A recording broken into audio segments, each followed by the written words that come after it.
పరిశుద్ధ గ్రంథంలో యోహాను సువార్త 16వ అధ్యాయం 7వ వచనం చదువుకున్నాం.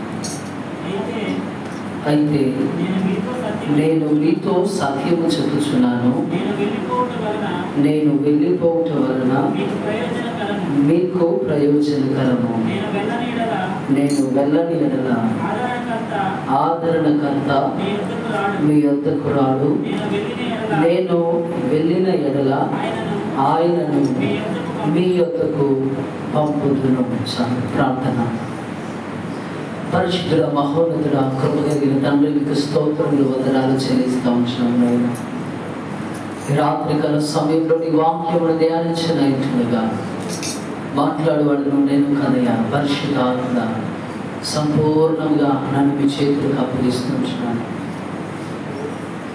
మీరే నాతో మాట్లాడండి, మీ ప్రత్యక్షతను దయచేయండి. వాక్యములు నా మర్మములు రహస్యములను మీరు దయచేసి మర్మములను బయలుపరిచి రహస్యములను తెలియచేసి సర్వసత్యములోనికి మమ్మల్ని నడిపించి పరిశుద్ధాత్మ చేత మమ్మల్ని అభిషేకించమని యేసుక్రీస్తు నామములో ఈ ప్రార్థన అడిగి వేడుకుంటున్నాను తండ్రి. ఆమేన్. ముందుగా దేవాతి దేవుని మహిమ కలుగును గాక. హల్లెలూయా, హల్లెలూయా. ఇప్పుడు వచ్చిన మీ అందరికీ ప్రత్యేకమైన వందనాలు తెలియజేస్తూ ఉంటున్నారు. చదువుకున్నటువంటి వాక్య భాగంలో యోహాను సువార్త 16వ అధ్యాయము 7వ వచనంలో, అయితే నేను మీతో సత్యము చెప్పుచున్నాను, నేను వెళ్ళిపోవుట వలన మీకు ప్రయోజనకరము. నేను వెళ్ళని ఎడల ఆదరణకర్త మీ యొద్దకు రాడు, నేను వెళ్ళిన ఎడల ఆయనను మీ యొద్దకు పంపుదును. దేవుని బిడ్డలారా, ఈ మాటలు యేసుక్రీస్తు చివరి దినములలో తన శిష్యులకు బోధిస్తూ ఉన్నాడు. నేను వెళ్ళుట మీకు ప్రయోజనకరము అని, నేను వెళ్ళుట మీకు ప్రయోజనకరము అని చెప్తున్నటువంటి మాటలో మనం ఒకసారి ధ్యానం చేస్తే, యేసుక్రీస్తే సర్వలోకమును రక్షించడానికి వచ్చినటువంటి దేవుడు. ఆయనే తన రక్తమిచ్చి, ఆయన తన రక్తములో తన స్వరక్తాన్ని కాల్చి మనుషులందరి పాపములు కడిగి మనలను రక్షించాలని ప్రభు చెప్తా ఉన్నాడు. కానీ యేసు ప్రభు అంటున్నాడు, నేను వెళ్త మీకు ప్రయోజనకరం అంటున్నాడు. ఎందుకు ఆయన వెళ్తే ప్రయోజనకరము? ఒకానొక సమయంలో యోహాను సువార్త 7వ అధ్యాయంలో మీరు చూసినట్లయితే 6వ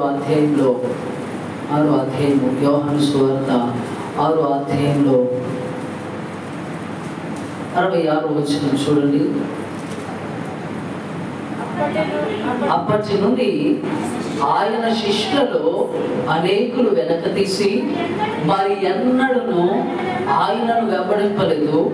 కాబట్టి యేసు, మీరు కూడా వెళ్ళిపోవాలని ఉన్నారా అని 12 మందిని అడుగగా, సీమోను పేతురు, ప్రభువా, ఎవరి యొద్దకు వెళ్దుము?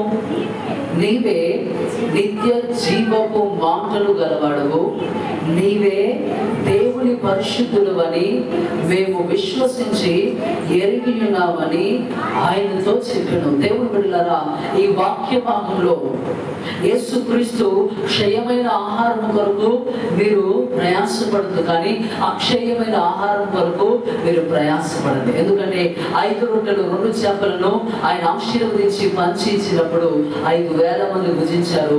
మరలా ఆయనను వెంబడిస్తా ఉన్నారు. దేని కొరకంటే అద్భుతాలను బట్టి కాదు కదా, ఆయన చేసిన 5 రొట్టెలు 2 చేపలను విస్తారంగా ఆశీర్వదించి భోజనం పెట్టాడు. కాబట్టి భోజనము నిమిత్తమై యేసుక్రీస్తును వెంబడిస్తా ఉన్నారు. అప్పుడు ఆయన అంటున్నాడు, మీరు కదా క్షయమైన దాని కొరకు మీరు ప్రయాసపడదు, అక్షయమైన దాని కొరకు మీరు ప్రయాసపడండి అని చెప్తూ, నేనే జీవాహారంలో పరలోకం నుండి దిగి వచ్చిన ఆహారాన్ని నేనే, నా శరీరము తిని నా రక్తము త్రాగువాడే నిత్య జీవము గలవాడని యేసు ప్రభు చెప్పినప్పుడు యూదులు అంటున్నారు, ఈయన శరీరాన్ని ఇతను ఎలా తిననివ్వగలడు, ఈయన రక్తాన్ని మనం ఎలా పానం చేయగలము అని ఈ మాట నచ్చక వారు ఏం చేశారంటే ఆయనను విడిచిపెట్టారు. అందరూ విడిచిపెట్టారు, అనేక మంది కదా. అప్పటి నుండి ఆయన శిష్యులలో అనేకులు వెనుకకు వెళ్ళిపోయారు ఆయనను వెంబడించకుండా. ఇప్పుడు 12 మంది శిష్యులు మిగిలి ఉన్నారు. ఆయన వారితో అంటున్నాడు, మీరు కూడా వెళ్ళిపోవాలని తలంచుతున్నారా? ఒకవేళ మీరు కూడా వెళ్ళిపోవాలనుకుంటే వెళ్ళిపోవచ్చు అని ప్రభు వారితో చెప్పినప్పుడు పేతురు అంటున్నాడు, అయ్యా ఎక్కడికి వెళ్ళగలం? ఎవరి దగ్గరికి వెళ్ళగలం?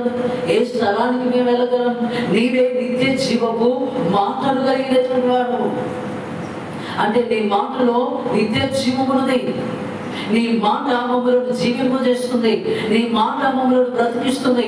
నీ మాట మా పరిస్థితులను మారుస్తుంది. నువ్వు మాట మాత్రం సెలవిస్తే మేము రాత్రంతా శ్రమపడినా చేపలు దొరకలేదు, కానీ నువ్వు మాట మాత్రం సెలవివ్వగానే దోణిలు ముడుగునట్లు చేపలు దొరికాయి.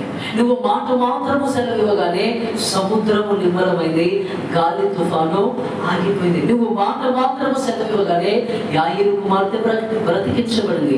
నువ్వు మాట మాత్రము సెలవిస్తే చనిపోయిన వారు బ్రతికించబడ్డారు, రోగగ్రస్తులు బాగుపడ్డారు, గుడ్డివారికి చూపు వచ్చింది, గుడ్డివారు నడిచారు, మగవారు మాట్లాడారు. నీ మాటలో జీవమున్నది.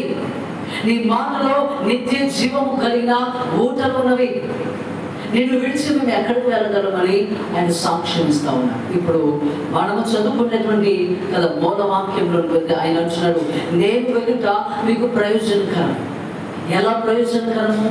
ఆయన మాటలో ఏముంది? నిత్య జీవపు మూట కదా. ఆయన మాట నిత్య జీవాన్ని కలుగజేస్తుంది. ఆయన మాట స్వస్థతనిస్తుంది. ఆయన మాట విడుదలనిస్తుంది. ఆయన మాట రక్షణనిస్తుంది. ఆయన మాట భూతి గంధములను స్వాధీనపరుస్తుంది. ఆయన మాట సముద్రమును కదా, సముద్ర తరంగములను, గాలిని, తుఫాను కదా నిమ్మలపరుస్తూ ఉంది. అంత శక్తి కలిగినటువంటి యేసయ్య అంటున్నాడు, ఏమంటున్నాడంటే నేను వెలుట మీకు ప్రయోజనకరం అని. ఎందుకు ప్రయోజనకరం అంటే నేను వెళ్ళకపోతే ఆదరణకర్త అనగా సత్య స్వరూపి అయిన ఆత్మ, పరిశుద్ధాత్మ దేవుడు మీ యొద్దకు రాడు. నేను వెళ్తే పరిశుద్ధాత్మను తండ్రి వలన కదా, నా వలన వినిన తండ్రి వాగ్దానము నేను మీ మీద కుమ్మరిస్తాను, నేను పరిశుద్ధాత్మను పంపిస్తానని చెప్తా ఉన్నాడు. అదేంటి? యేసుక్రీస్తుకు పరిశుద్ధాత్మ దేవునికి ఉన్న వ్యత్యాసం ఏంటి? యేసుక్రీస్తు దేవుడే, పరిశుద్ధాత్మ కూడా దేవుడే. కానీ ఇప్పుడు యేసుక్రీస్తు శరీరమందు శరీరధారిగా ఉన్నాడు. అందుకే యేసుప్రభు అంటాడు కదా, మొన్న మనం మొదటి తారీఖును ధ్యానించాం, మూర్ఖ తరము వారులారా, విశ్వాసము లేని వారులారా, అవిశ్వాసులారా, అల్ప విశ్వాసులారా, ఎంతకాలం నేను మీతో ఉంటాను. ఆయనేమో ఒక కదా కొండ మీద ఆయన ఉంటే కొండ క్రింద 9 మంది శిష్యులు ఉన్నారు. అంటే చూడండి, ఆయన శరీరంలో ఉన్నాడు కాబట్టి అక్కడే ఉన్నాడు, ఇక్కడ లేడు. అర్థమవుతుందా? కొండ పైనే ఉన్నాడు కదా, కొండ క్రింద ఉన్నటువంటి శిష్యుల దగ్గర లేడు. ఇప్పుడు శరీరానికి ఏముంది? సరిహద్దులు ఉన్నాయి, శరీరానికి పరిమితులు ఉన్నాయి, శరీరానికి బలహీనతలు ఉన్నాయి. ఈ శరీరము ఒక స్థలంలోనే ఉండగలదు. ఈ శరీరము కొంత భారాన్ని భరించగలదు. ఈ శరీరము కదా ఒక ప్రాంతంలోనే ఉండగలదు. ఈ శరీరానికి పరిమితులు ఉన్నాయి. అందుకే యేసుక్రీస్తు అంటున్నాడు, నేను వెలుట మీకు మంచిది. నేను వెళ్తే ఆదరణకర్తను పరిశుద్ధాత్మ దేవుని మీ మధ్యకు మీలోనికి పంపిస్తాను అంటున్నాను. ఏంటి ఈ పరిశుద్ధాత్మ దేవుని యొక్క ప్రత్యేకత అంటే, మీరు ఆదికాండం 1వ అధ్యాయంలో మీరు చూసినట్లయితే 1వ అధ్యాయం 2వ వచనం చదవండి. భూమి నిరాకారముగాను శూన్యముగాను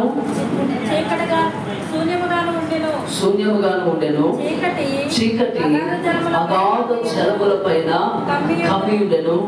దేవుని ఆత్మ జలముల పైన అల్లాడుచుండెను. దేవుని బిడ్డలారా, అక్కడ దేవుని ఆత్మ అనగా పరిశుద్ధాత్మ.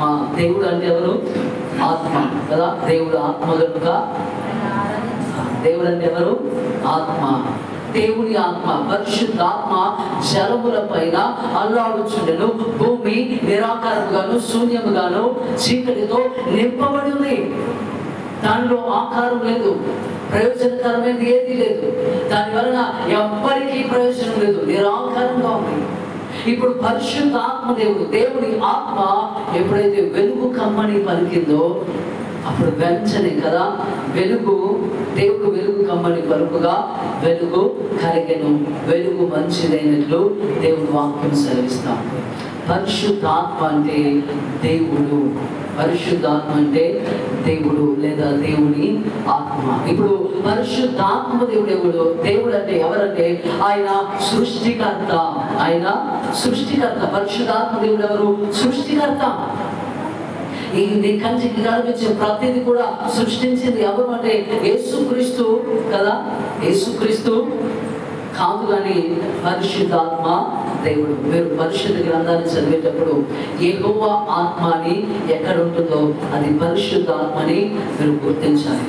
యెహోవా వాక్కు అని చెప్పబడింది, అది యేసుక్రీస్తు అని గుర్తించాలి. అక్కడ వ్రాయబడిన మాట అంటే అక్కడ కుమారుడైన యేసుక్రీస్తు వాక్య రూపంలో, శబ్ద రూపంలో అక్కడ మాట్లాడుతున్నాడని. పరిశుద్ధాత్మ దేవుడు యెహోవా ఆత్మగా అక్కడ ప్రత్యక్షమయ్యాడని మీరు గ్రహించాలి. దేవుని బిడ్డలారా, ఇప్పుడు పరిశుద్ధాత్మ దేవుడు చేసిన కార్యం ఏంటంటే పరిశుద్ధాత్మ దేవుడు సృష్టికర్త. ఆయన నీకు కంటికి కనిపించే ప్రతిదీ కూడా నిర్మించింది, చేసింది, సృష్టించింది, బాగు చేసింది ఎవరంటే పరిశుద్ధాత్మ దేవుడు. పరిశుద్ధాత్మ దేవుడే ఈ సర్వ సృష్టిని తన మాట ద్వారా, ఇప్పుడు పరిశుద్ధాత్మ దేవుడు నుండి వచ్చిన వాక్యం ఎవరు? యేసు క్రీస్తు. హల్లెలూయా, హల్లెలూయా. అంటే పరిశుద్ధాత్మ దేవుడే కదా సృష్టికర్త. పరిశుద్ధాత్మ దేవుడిలో నుండి యేసుక్రీస్తు లేదా వాక్యము బయలు వెళ్ళింది. పరిశుద్ధాత్మ దేవుడు ఆది నుండి ఉన్నవాడు. అది పెంతెకోస్తు నుండి ప్రారంభమైనది కాదు. పెంతెకోస్తు దినమున ఏం జరిగిందంటే పరిశుద్ధాత్మ దేవుడు భూమి మీదకు దిగి వచ్చాడు. అప్పటి వరకు పరిశుద్ధాత్మ దేవుడు భూమి మీదకి వచ్చి సంసోనుని బలపరిచాడు, భూమి మీదకి వచ్చి ఇదిగో యోసేపుతో ఉన్నాడు, భూమి మీదకి వచ్చి దావీదును బలపరిచాడు, భూమి మీదకి వచ్చి సౌలును బలపరిచాడు. అంటే పరిశుద్ధాత్మ దేవుడు వచ్చి ఆయన చిత్తాన్ని జరిగించి మరలా వెళ్ళిపోయాడు. పాత నిబంధనలో పరిశుద్ధాత్మ దేవుడు మనుషులలో నివసించలేదు. ఎందుకంటే మనుషులలో పాపం ఉన్నది. మనుషులలో ఉన్నటువంటి పాపమును బట్టి ఆయన దిగి రాలేదు. పరిశుద్ధాత్మ దేవుడు వచ్చి వారిని ప్రేరేపించి, వారిని బలపరిచి, వారిని నడిపించి, వారికి సహాయం చేసి, వారిని తన కార్యము కొరకై ఒక పనిముట్టుగా, ఒక పాత్రగా వాడుకున్నాడు. దేవుడులారా, పరిశుద్ధాత్మ దేవుడు నూతన నిబంధనలో లేదా పెంతెకోస్తు తర్వాత ఆయన సంపూర్ణముగా ఈ భూమి మీదకి దిగి వచ్చాడు. సంపూర్ణంగా భూమి మీదకి దిగి వచ్చాడు. ఈ రోజు మీకు పరిశుద్ధాత్మ దేవుని యొక్క విలువను గురించి నేను చెప్పాలనుకుంటున్నాను. పరిశుద్ధాత్మ దేవుని గురించి మీకు బోధించాలని ఆశపడతా ఉన్నాను. లూకా సువార్త 1వ అధ్యాయం 35వ వచనంలో ఒకసారి చూసినట్లయితే యేసుక్రీస్తును గురించినటువంటి కొన్ని మాటలు, పరిశుద్ధాత్మ దేవుని కార్యాలు, లేకపోతే పరిశుద్ధాత్మ దేవుడు యేసుక్రీస్తు జీవితంలో ఎలా కార్యాలు జరిగించాడో కొన్ని మాటలు మనం ధ్యానించుదాం. దూత పరిశుద్ధాత్మ నీ మీదికి వచ్చును, సర్వోన్నతుని శక్తి నిన్ను కమ్ముకొనును గనుక పుట్టబోవు శిశువు పరిశుద్ధుడై దేవుని కుమారుడనబడును. చాలండి. హల్లెలూయా, హల్లెలూయా. మనం యేసుక్రీస్తు జన్మము, యేసుక్రీస్తు జీవితం గురించి ఈరోజు మాట్లాడదాం. అంటే పరిశుద్ధాత్మ దేవుడు యేసుక్రీస్తు జీవితంలో ఎలా పనిచేస్తాడు. యేసుక్రీస్తు జీవితంలోనే ఆయన పనిచేశారంటే, యేసుక్రీస్తుకే ఆయన అవసరమై ఉన్నాడంటే మనకు అవసరం లేదా? మనకు ఆయనతో పని లేదా? ఆయన అభిషేకం మనకు అవసరం లేదా? ఆయన కుమరింపు మనకు అవసరం లేదా? ఆయన వరములు మనకు అవసరం లేదంటే దేవుని బిడ్డలారా, ప్రతి క్రైస్తవుడు పరిశుద్ధాత్మ చేత నింపబడాలి. ఇప్పుడు యేసుక్రీస్తు ఈ లోకానికి రావాలి. యేసుక్రీస్తు అందరి పాపముల కొరకు రక్తం చిందించాలంటే ఆ రక్తము పరిశుద్ధమైనదై ఉండాలి. ఆ రక్తము అపవిత్రత లేనిదై ఉండాలి. పరిశుద్ధిని రక్తమై, దేవుడి రక్తమై, దేవుడి కుమారుడిదై ఆ రక్తం ఉండాలి. కాబట్టి ఇప్పుడు మానవుల ద్వారా వచ్చిన వారందరూ, ఆదాము నుండి వచ్చిన ప్రతి ఒక్కరూ తల్లిదండ్రుల ద్వారా జన్మించిన వారు. ప్రతి ఒక్కరు శరీరమును బట్టి జన్మించినారు. కాబట్టి నేను చేసిన పాపము నా పిల్లల మీదకు వస్తుంది. ఇప్పుడు ఈ జన్మ పాపము యేసుక్రీస్తులో ఉండొద్దు అంటే ఇప్పుడు యేసుక్రీస్తు పరిశుద్ధుడై ఉండాలి. ఇప్పుడు ఆయన పరిశుద్ధుడై ఉండాలంటే ఒక స్త్రీ ఒక పురుషుడు కలయికను బట్టి కాదు, కానీ పరిశుద్ధాత్మ ద్వారా ఆయన ఈ లోకంలోనికి రావాలి.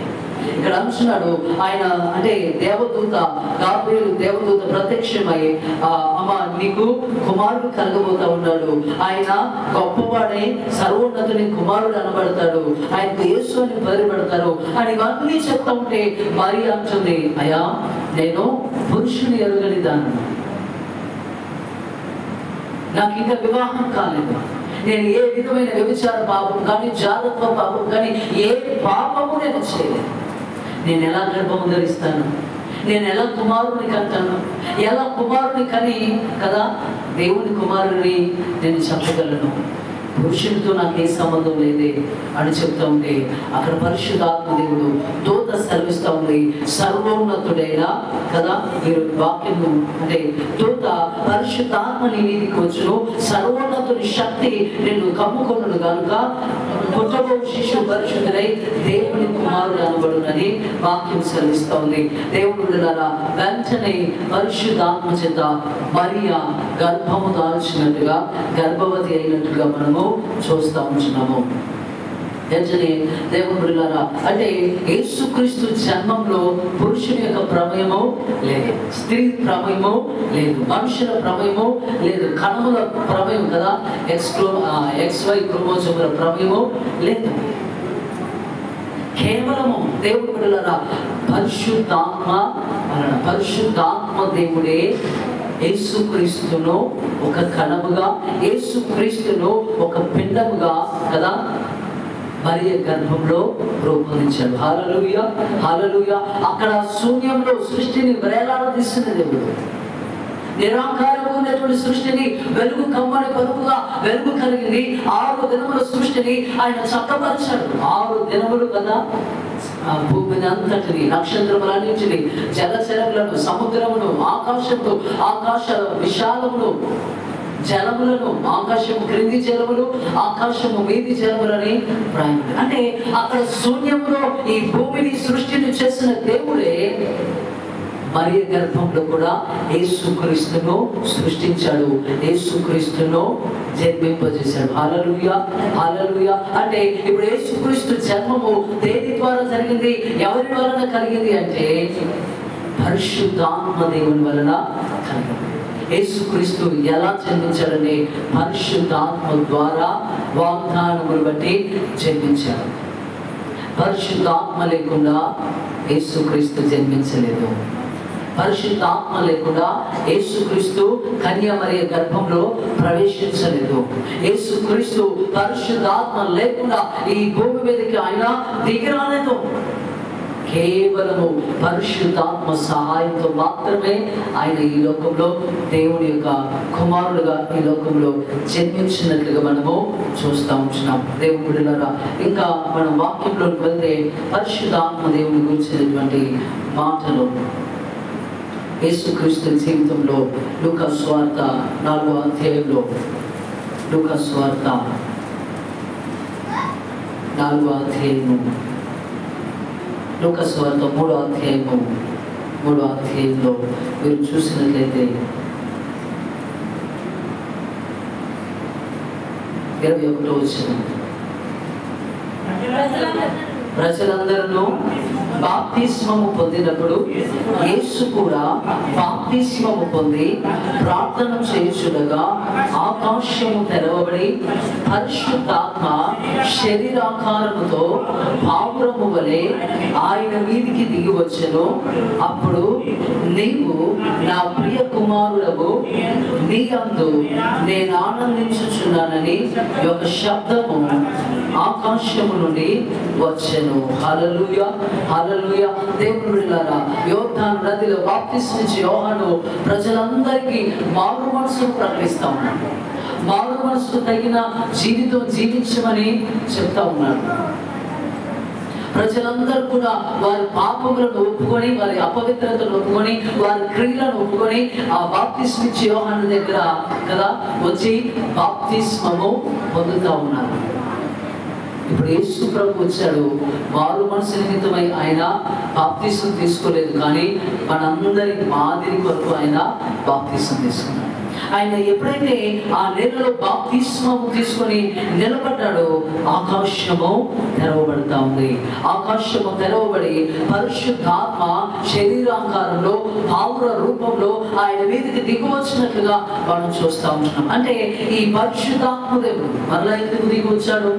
జన్మలో ఉన్నాడు కదా, తల్లి గర్భంలో యేసుక్రీస్తును కదా ఒక పిండముగా రూపించింది ఎవరంటే పరిశుద్ధాత్మ దేవుడు.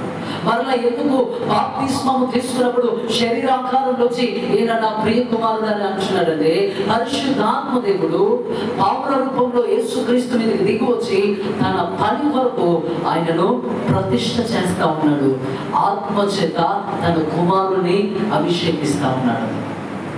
మనందరం ఎప్పుడైనా గృహ ప్రతిష్ఠ కానీ లేకపోతే వాహనాలు కొనుక్కున్నప్పుడు ప్రార్థన చేసి నూనె ద్వారా ప్రతిష్ఠ చేస్తాం. దేవుని బిడ్డలారా, యేసుక్రీస్తు కూడా ఈ లోకంలో తండ్రి యొక్క పని కొరకు, మనందరి రక్షణ కొరకు యేసుక్రీస్తు పరిశుద్ధాత్మ చేత అభిషేకించబడ్డాడు. పరిశుద్ధాత్మ చేత నింపబడ్డాడు. పరిశుద్ధాత్మ చేత దేవుని బిడ్డలారా ప్రతిష్ఠించబడి ప్రత్యేకించబడినట్లుగా వాక్యం సెలవిస్తా ఉంది. యేసుక్రీస్తే పరిశుద్ధాత్మ చేత అభిషేకము పొందాడంటే ఈ రోజున నీవు నేను మనందరం కూడా ప్రభు కొరకై పరిశుద్ధాత్మ చేత ప్రతిష్ఠించబడవలసిన వారమై ఉన్నాం. పరిశుద్ధాత్మ ద్వారా అభిషేకం పొందుకోవలసిన వారమై ఉన్నాం.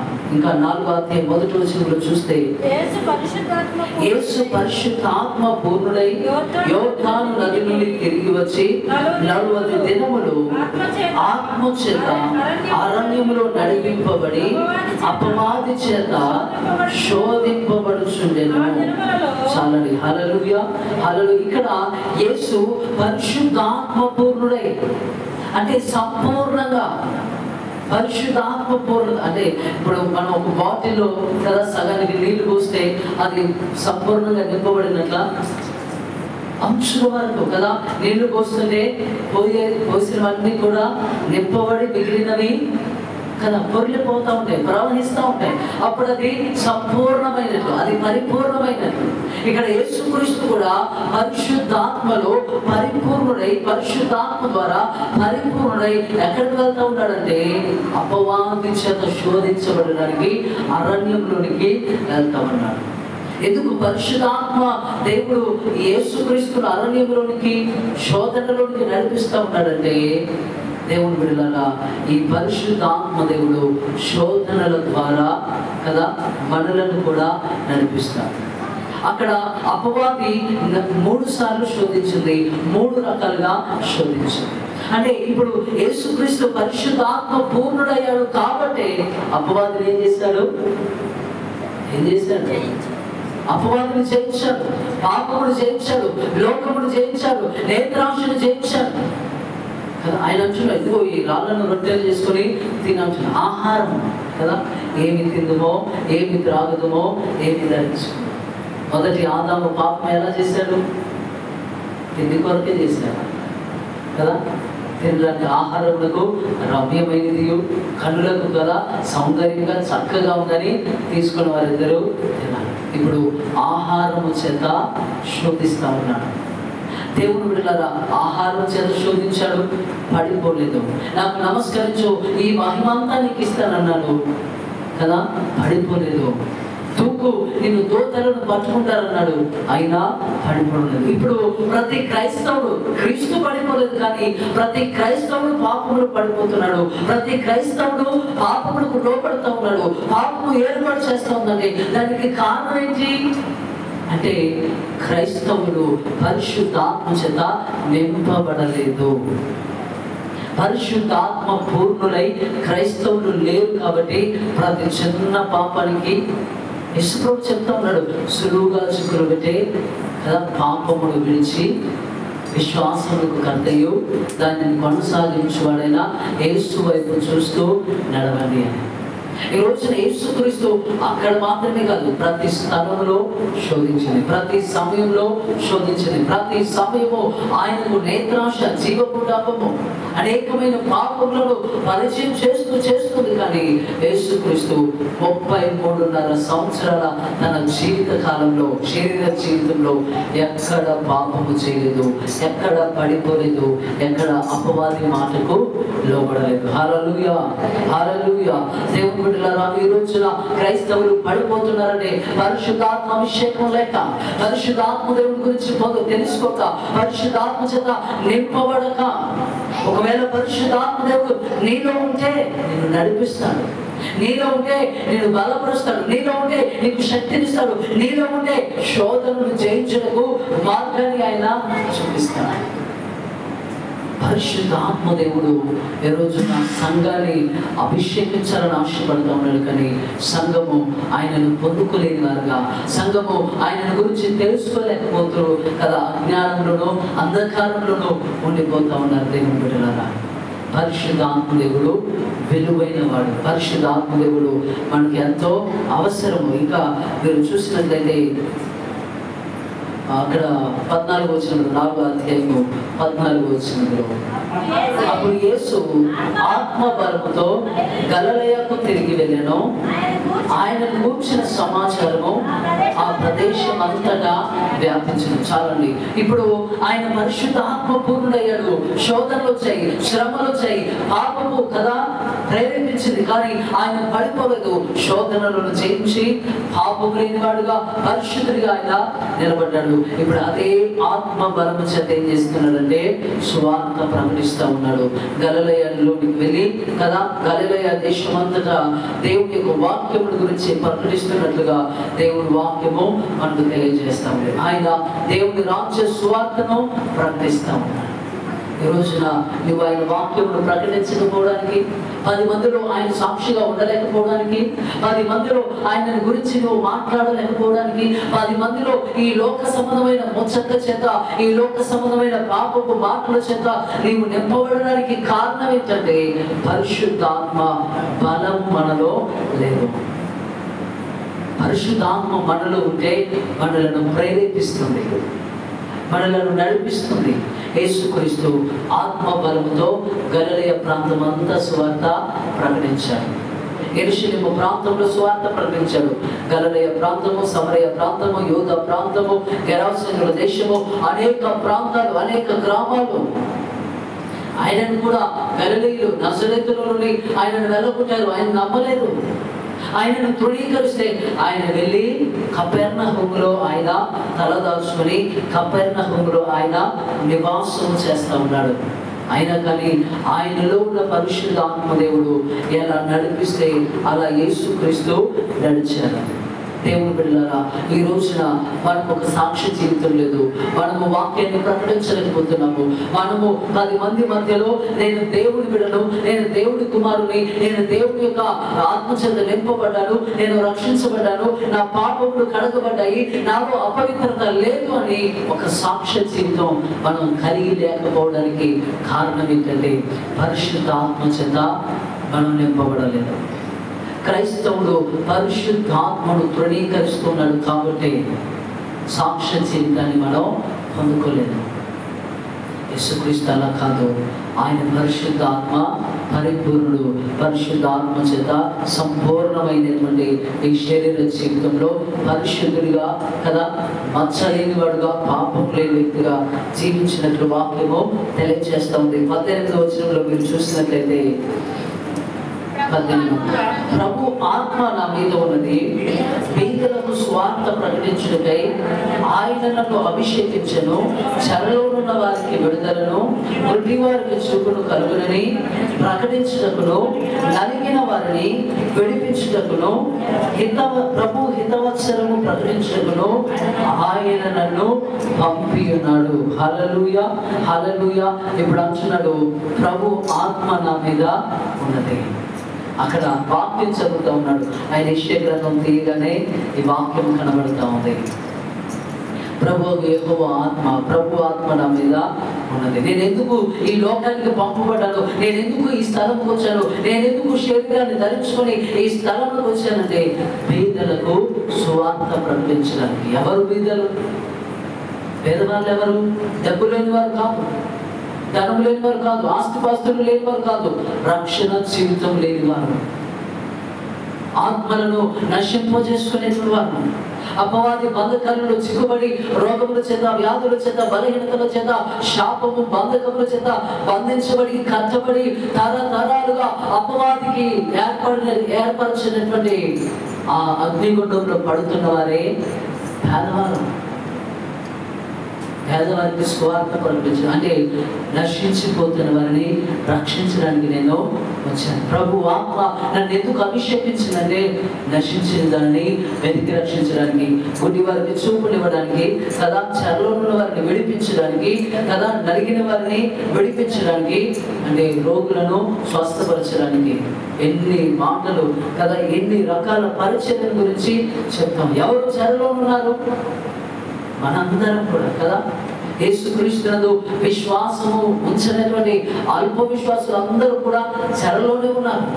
ఏ చెర అంటే పాపం అనేటువంటి చెర. యేసుక్రీస్తు అంటాడు, మీరు ఆయన అంటాడు, దేవుని కుమారుడు మిమ్మలను స్వతంత్రులుగా చేయాలంటే మేము అబ్రహాము సంతానము, మేము ఎవరికి దాసులుగా ఉండలేదు ఇంతవరకు, మేము స్వతంత్రులు అని చెప్తా ఉన్నాడు. అక్కడ ప్రభు అంటాడు, పాపము చేయి ప్రతివాడు పాపములకు దాసుడు, పాపములకు దాసుడని చెప్తా ఉన్నాడు. కయ్యనుతో కూడా అక్కడ వాక్యం చెప్పబడింది ఏంటంటే, నీవు పాపమును ఎరుదువు, ఆ పాపము నీ వాకిట పొంచిను, నీవు పాపమును ఎరుదువు అంటే నువ్వు పాపం చేస్తావని చెప్తా ఉన్నాడు. అంటే దేవుడి బిడ్డలారా, చెరలో ఉన్నవారు ఎవరు? పేదవారు ఎవరు? గుడ్డివారు ఎవరు? కుంచివారు ఎవరు? మాట్లాడలేని వారు ఎవరు? నడవలేని వారు ఎవరు అంటే రక్షణను తెలుసుకోలేనటువంటి వారు, సువార్తను విననటువంటి వారు, విని గ్రహించే కదా. యేసుప్రభు కూడా అంటాడు, మీరు కన్నులారా చూస్తున్నారు కానీ గ్రహించరు, వింటున్నారు, మాట్లాడుతున్నారు. ఇదిగో వీరి పెదవులు నాకు దగ్గరగా ఉన్నది కానీ వీరి హృదయములు ప్రభు చేత మందములై. అంటే దేవుడి బిడ్డలారా, మనందరం కూడా అవిశ్వాసులైన ప్రతి ఒక్కరు కూడా బంధించబడి చెరలోనూ మనం చూస్తున్నాం కానీ దేవుని కార్యాలు గ్రహించలేము, దేవుని అద్భుతాన్ని గ్రహించలేము, దేవుని యొక్క కాపుదలను గ్రహించలేము, దేవుని యొక్క సన్నిధిని గ్రహించలేము. ఎందుకంటే మన హృదయము, మన ఆత్మ, మన ఆత్మీయ నేత్రములు ఈ యుగ సంబంధమైన దేవత వృద్ధితనాన్ని కలుగుతాయి. దేవుని కాపుదలను గ్రహించలేము, దేవుని సన్నిధిని గ్రహించడం, దేవుని స్వస్థతలు గ్రహించడం, దేవుని యొక్క ఆ యొక్క రెక్కల చాటున మనకు ఆశ్రయాన్ని కలిగించాడు, అది కూడా మనము గ్రహించలేము. వాక్యానుసారంగా చూసినా, ఆత్మానుసారంగా చూసినా, లోకానుసారంగా చూసినా దేవుని బిడ్డలారా వీళ్ళందరినీ అంటే శరీరంలో భౌతికంగా గుడ్డివారిని కానీ, మగవారిని కానీ, కుంటివారిని కానీ స్వస్థపరచడానికి ఈ లోకానికి వచ్చాడు, స్వస్థపరచడానికి ఈ లోకానికి వచ్చాడు, బాగు చేయడానికి వచ్చాడు, అపవాది చేత విడిచిపడుతున్న వారిని విడిపించడానికి అయినా వచ్చాడు. ఇదే మాటను అపోస్తల కార్యముల గ్రంథము 10వ అధ్యాయం 38వ వచనం ఒకసారి చూడండి.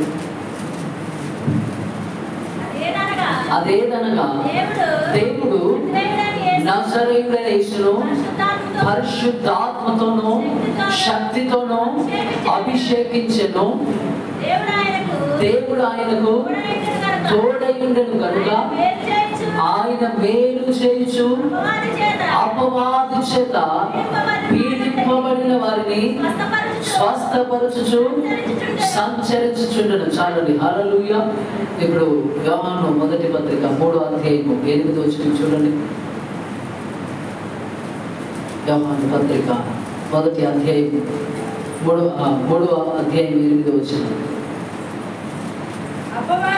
అపవాది మొదటి నుండి పాపము చేయుచున్నాడు కనుక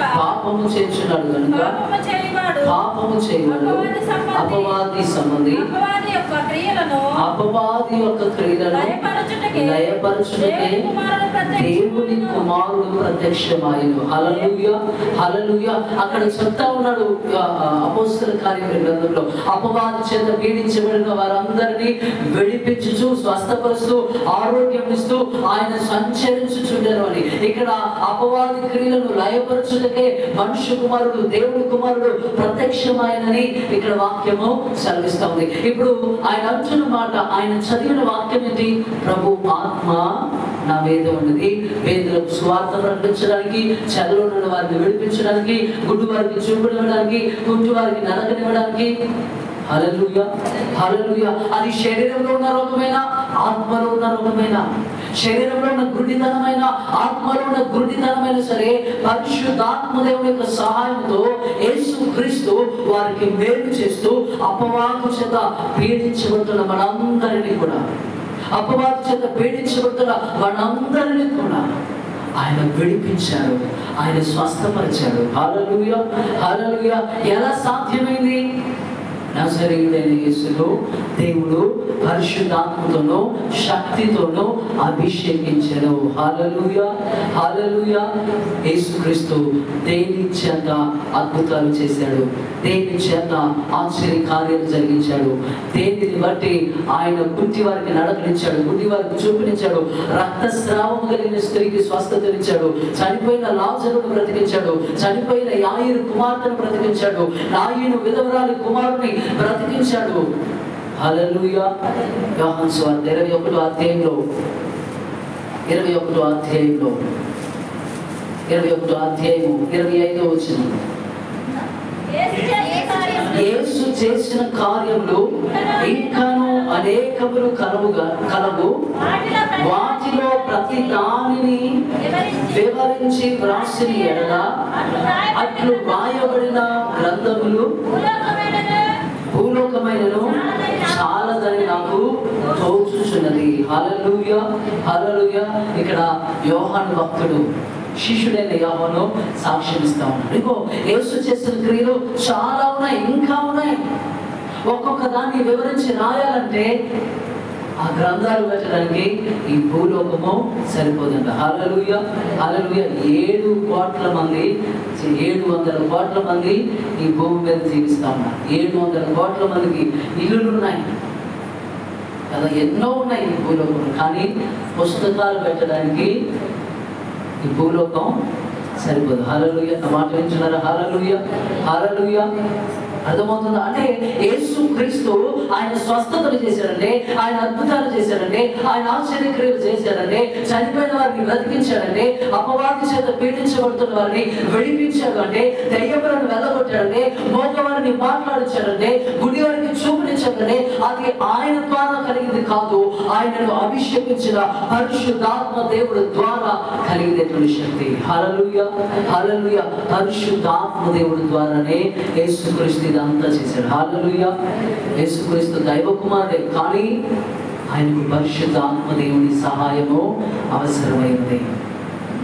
ఆయనకు పరిశుద్ధాత్మ దేవునికి అభిషేకము అవసరమైంది. ఆయనకు పరిశుద్ధాత్మ దేవుని నడిపింపు, శక్తి, అభిషేకము సమస్తము కూడా అవసరమైంది. దేనిని బట్టి కదా? యేసుక్రీస్తు దేవుడే, 100% ఆయన దేవుడే. 100% దేవుడే, 100% 33.5 సంవత్సరాలు మాట్లాడాడు.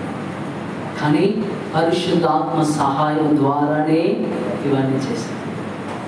ఆయన బాప్తిస్మం తీసుకున్న, ఆయన అభిషేకించబడిన, ఆయన ప్రత్యేకించబడిన, ఆయన జన్మించిన, ఆయన సువార్త ప్రకటించిన, ఆయన గుడి వారికి చూపునిచ్చిన, నశించిపోతున్న వారిని వెతికి రక్షించిన, దేని ద్వారా? పరిశుద్ధాత్మ దేవుని ద్వారా. పరిశుద్ధాత్మ దేవుడే యేసుక్రీస్తులో ఉండి కార్యాలు జరిగించారు. 5 రొట్టెలు 2 చేపలను ఆశీర్వదించిన కదా, 7 రొట్టెలు కొన్ని చేపలను ఆశీర్వదించిన దేవుడు బిడ్డలారా, పరిశుద్ధాత్మ దేవుడు లేకుండా ఆయన ఏం చేయలేదు. పరిశుద్ధాత్మ దేవుడు లేకుండా ఎవరిని ఆయన స్వస్థపరచలేదు. పరిశుద్ధాత్మ దేవుడు లేకుండా ఏ ప్రయాణం చేయలేదు. ఒక వ్యక్తి సేనా దెయ్యంతో బాధపడుతూ ఉంటే, సేనా అనే దెయ్యములతో బాధపడుతూ ఉంటే ఆయనకి ఏం పని? గలిలయలో ఉండాలి, నజరేతులో ఉండాలి, కపెర్నహూములో ఉండాలి, కానాలో ఉండాలి, యూదాలో ఉండాలి, సమరయాలో ఉండాలి.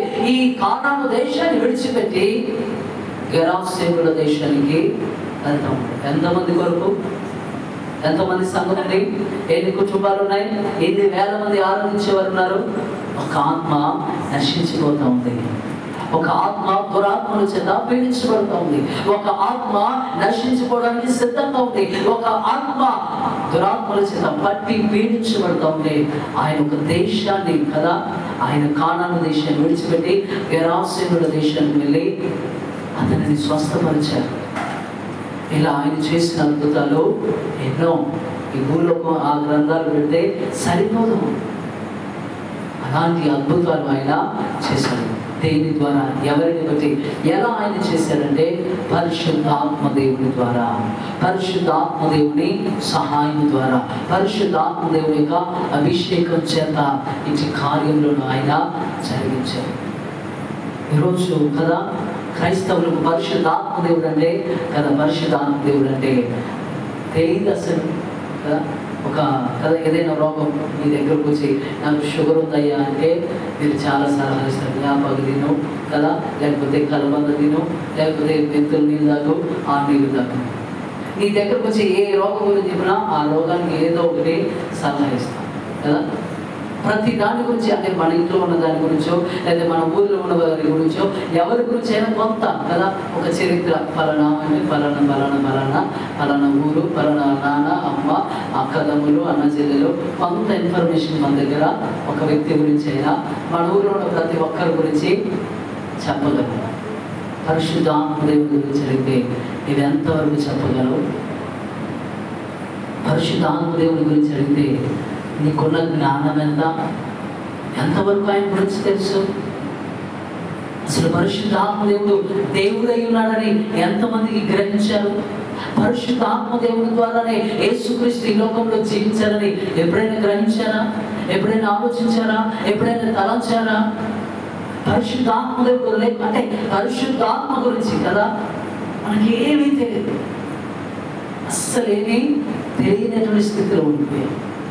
కారణం ఏంటంటే అపవాది ఏం చేస్తారంటే నీకు కావలసినది పరిశుద్ధాత్మ దేవుడు ఇస్తాడని అపవాదికి తెలుసు. కాబట్టి పరిశుద్ధాత్మ దేవుడి గురించి నువ్వు తప్పుడు బోధలు విన్నావు, తప్పుడు కదా అబద్ధ ప్రవక్తలు చెప్పిన మాటలు, తప్పుడు బోధలు, తప్పుడు సిద్ధాంతాలు విని ఇక అవే నిజం, ఇక బైబిల్ అంతా తప్పే. పెంతెకోస్తు పరిశుద్ధాత్మ దేవుడు అంటే పెంతెకోస్తు సంఘాలకు కదా వాళ్ళు ఏమి అగ్రిమెంట్ ఏమి తీసుకోలేదు. మాకొక్కరికే ప్రపంచానికి అవసరం లేదని వాళ్ళ అగ్రిమెంట్ పేటెంట్ ఏమి తీసుకోలేదు. పరిశుద్ధాత్మ పెంతెకోస్తు అనేది పండుగ, సంఘం పేరు కాదు. ఇది ఇప్పుడు మన వాళ్ళు పెంతెకోస్తు అని పేర్లు పెట్టుకుంటున్నారు, కానీ వాస్తవానికి అది సంఘం పేరు కానీ పండుగ పేరు. పండుగ పేరునే వాళ్ళ చర్చకో, వాళ్ళ సంఘానికో, వాళ్ళ సంస్థకు పెట్టుకుంటున్నారు. వాళ్ళకు మాత్రమే కాదు పరిశుద్ధాత్మ దేవుడు అందరికీ ఆయన వాగ్దానం చేశారు కదా. యోవేలు గ్రంథం 2:28 కానీ అపోస్తల కార్యములు 2:17 కానీ మనుషులందరి మీద అంత్య దినములలో నా ఆత్మను మనుషులందరి మీద కుమ్మరిస్తాను. వారు వృద్ధులైనా సరే, వారు యవనస్తులైనా సరే, వారు పిల్లలైనా సరే, వారు పని వాళ్ళైనా సరే, వారు జీతగాలైనా సరే, వారు ఎవరైనా సరే, క్రైస్తవులు క్రీస్తు చేత రక్షించబడిన వారు ఎవరైనా సరే, క్రీస్తు రక్తము చేత కడగబడిన ప్రతి ఒక్కరిపై నా ఆత్మను కుమ్మరిస్తానని ఆయన వాగ్దానం చేశారు. కానీ ఈ రోజున ప్రతి క్రైస్తవుడు పరిశుద్ధాత్మ దేవుని గురించి తెలుసుకోవడానికి ఇష్టపడట్లేదు, పరిశుద్ధాత్మను గురించి వినడానికి ఇష్టపడడం లేదు, పరిశుద్ధాత్మను గురించి చదవడానికి ఇష్టపడడం లేదు. ఎందుకు అంటే ఇది నీ లోపం మాత్రమే కాదు, ఇది అపవాది నిన్ను భ్రమపరుస్తూ ఉన్నాడు. అపవాది ఇప్పుడు మీరున్నారు కదా, నేను దారిలో లేకపోతే నాకు దారిలో ఒక మంచి బంగారం లేకపోతే ఒక డైమండ్ కనబడింది, కొంచెం మట్టి ఉంది కదా, మీరు ఏదో పోగొట్టుకున్నారు, లేకపోతే అది మీదే అనుకున్నాం, అది ఆ బంగారం లేకపోతే ఆ డైమండ్ మీదే, అది నాకు కనబడింది, అది దొరికితే నీవు ఐశ్వర్యవంతుడు, అది దొరికితే నీవు కదా, నీ దగ్గర డబ్బులు ఉంటాయి, ఆస్తి, ఆ డైమండ్ అమ్ముకుంటే నీకు సకల సుఖాలు కలుగుతాయి. ఇప్పుడు నేను ఆ డైమండ్ చూశాను కదా, ఇప్పుడు మీరు వెతుకుతూ ఉన్నారు, నేనేం చేస్తాను కదా, ఇప్పుడు నాకు ఆశ కదా, ఈ డైమండ్ కదా కష్టపడితే ఎంతగా మనం కొనుక్కోలేదు, ఇప్పుడు కనపడింది కదా, దీన్ని కొంచెం మట్టి కప్పేసి, లేకపోతే ఇప్పుడు మీరు వచ్చి అయ్యారు నేను ఇదే దారిలో వచ్చాను, డైమండ్ నాది పోయేది, మీకు ఏమైనా కనపడిందంటే నేను అన్నాను, అమ్మా ఇప్పటి వరకు ఈ వాకులంతా వచ్చాను, ఇట్లయితే కనపడలేదు, ఒకవేళ కొంచెం ముందుకు వెళ్ళండి లేదా ఇటు వెళ్ళండి, ఇప్పటిదాకా పిల్లలు ఆడుకున్నారు, ఎవరికైనా దొరికింది. ఎందుకు? మీరు బాగుపడడం నాకు ఇష్టం లేదు, మీరు ఉన్నతమైన స్థితిలో వెళ్ళడం ఇష్టం లేదు. అంటే దేవుడు బిడ్డలారా, పరిశుద్ధాత్మ దేవుడు విలువైన వచనం అనుకోండి. ఇప్పుడు నీవు కనుగొనాలనుకున్నా, ఒకవేళ నీకు తెలుసుకోవాలన్నా, ఒకవేళ నీకు ఎవరైనా చెప్పాలన్నా కానీ ఈ అపవాది కదా, ఒకవేళ ఎవరైనా వచ్చి మంచిగా వచ్చి లేదు ఐగోరు లేదు కదా, నాకు సౌండ్ వచ్చినప్పుడు అనిపించింది, నేను వెళ్తుంటే ఏదో మెరిసినట్టు అనిపించింది, చూద్దాం అనుకుంటే అయ్యారు అన్నారు, అయ్యారు అక్కడ కూర్చి వేసుకొని కూర్చున్నారు కదా, మనం ఎట్లా అయ్యారు మీరు లేదని ఎంత అంటాం కదా. నాకైతే అనుమానం ఉందంటే నువ్వు అంటే అయ్యగారు మనకు ఒకవేళ ఆమె మాట్లాడింది నా దగ్గరకు వచ్చినా, అమ్మా నేను మీకు అబద్ధం చెప్తున్నా, నేను చెప్తాను మీకు అబద్ధం చెప్పలేదు, ఆ మాట ఇది నా దగ్గరకు వచ్చి కొద్దిగా దేశ కూర్చోండియ్యా, కొంచెం అసలు జరగండి అయ్యా, నా దగ్గర నేను దోగులాడుకుంటాను అంటారు. మీరు నా మాటను బట్టి నన్ను నమ్మి కదా నా దగ్గరకు దేవుని బిడ్డలారా, పరిశుద్ధాత్మ దేవుని విషయంలో కూడా అపవాది ఏం చేస్తూ ఉన్నాడంటే, ఈ లోకంలో మనకు కృటితనాన్ని కలుగు చేస్తూ ఉన్నాడు, మత్తును కలుగు చేస్తూ ఉన్నాడు, ఆయనను వెతకనివ్వడం లేదు, ఆయనను తెలుసుకొనివ్వడం లేదు. ఒకవేళ ఎవరైనా తెలిసి చెప్పడానికి వస్తే వినకుండా మన చెవులను కదా దేవుడు వాక్యం సెలవిస్తూ ఉంది. తిమోతికి రాసిన మొదటి పత్రిక 3వ అధ్యాయంలో 1వ వచనంలో మీరు చూస్తే, అపోస్తలుడైన పౌలు తిమోతికి రాసినటువంటి ఎవడైనాను